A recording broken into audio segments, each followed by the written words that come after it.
Eh, ke kantor. Gini nih, hitungannya nih. Misalnya sampai ini sistemnya sistem pembesaran ya, artinya memang untuk pembesaran gitu. Kalau untuk bibit ataupun untuk diambil anaknya beda, dia ada beda. Kalau untuk pembesaran hitungannya pakai itu namanya bioflok tadi tuh, kolam ya, kolam tadi tuh, kolam bioflok. Kenapa kita disebut bioflok ya? Jadi nanti kan ada taiknya ikan nila itu ya, diaduk sama aerator, diangkat lagi diputar, nah itu jadi pakan dia. Kelebihan kita misalnya sistem kita ini yang sistem pakai aerator yang di rumah itu ya,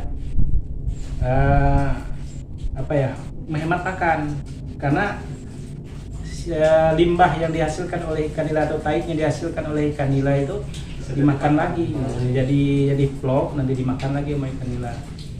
Beda dengan kolam yang apa namanya, yang steam arus ya, arus ataupun pakai kayak kita itu kali ya, steam kali gitu.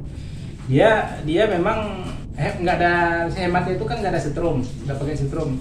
Kelemahannya itu dia itu makannya boros karena dia lawan arus ya. Iya, lawan arus, jadinya udah dimakan taiknya langsung kebuang gitu. Urusan yang bioflok.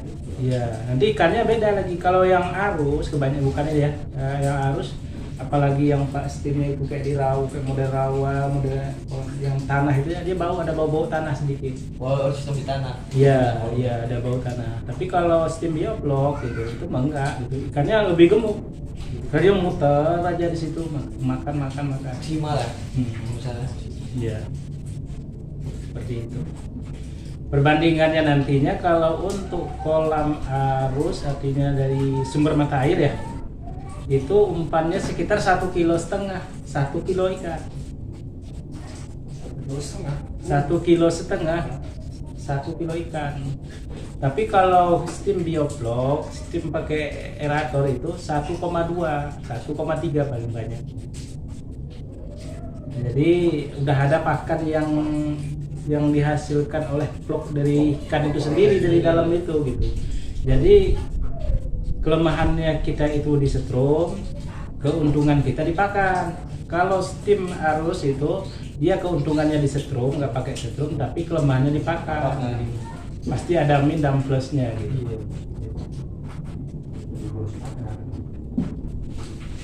Seperti itu. Nah, pakai aerator, kelebihannya lagi itu bisa 150 ekor per kubik air ya, per meter kubik ya, nah, gitu. Jadi tinggal dihitung aja kolam kali berapa gitu ya. Kemudian setiap meternya kasih aja aerator 1 gitu. Nanti hitung aja 1 itu 150 berapa isinya. Gitu. Lebih kurang seperti itulah.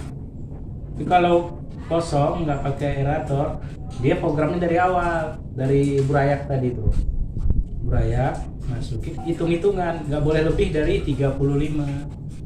Awalnya memang bisa banyak, bisa 1000 kita isi, tapi makin kesananya nantinya banyak yang mati. Kalau nggak mati itu nggak mau besar-besar, ya kecil aja, lambat.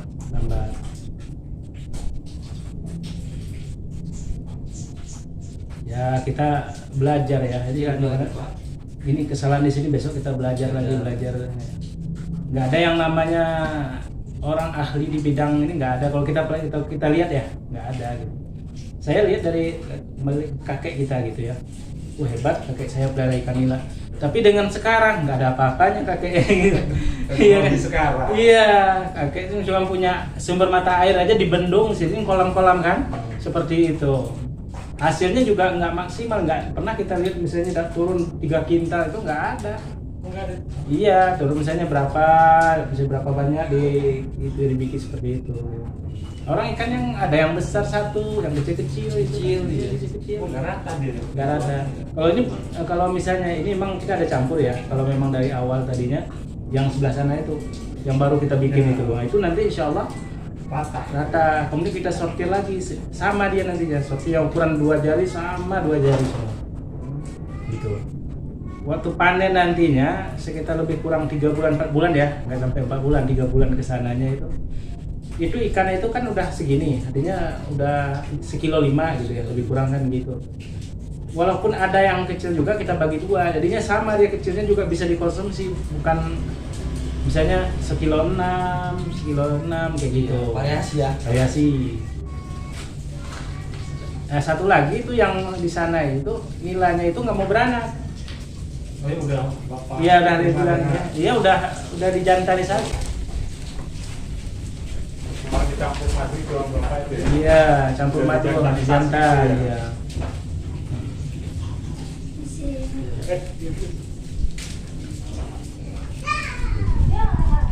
Sengaja nih Pak. Sengaja dijantalisasi semua itu. Dia gini, kenapa harus dijantalisasi ikan nila ya? Supaya tidak ada perkawinan di dalam kolam.